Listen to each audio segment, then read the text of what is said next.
तर संसद भवनात आज एनडीएची बैठक पार पडली। पंतप्रधान नरेंद्र मोदी यांचा बैठकीमध्ये सन्मान करण्यात आला। यावेळी पंतप्रधान मोदींनी ऑपरेशन सिंदूरवरनं विरोधकांवर जोरदार निशाणा साधला।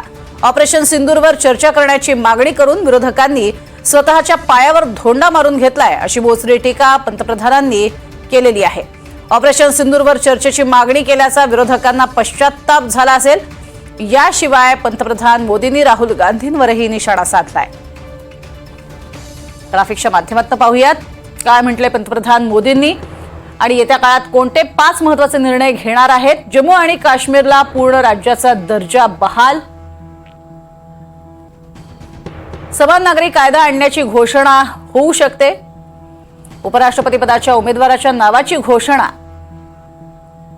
वन नेशन वन इलेक्शन वरती मोठा निर्णय, तर देशभरात एसआयआर लागू करण्याची घोषणा, असे नरेंद्र मोदी सरकार 5 महत्त्वाचे निर्णय घेण्याची शक्यताही आहे।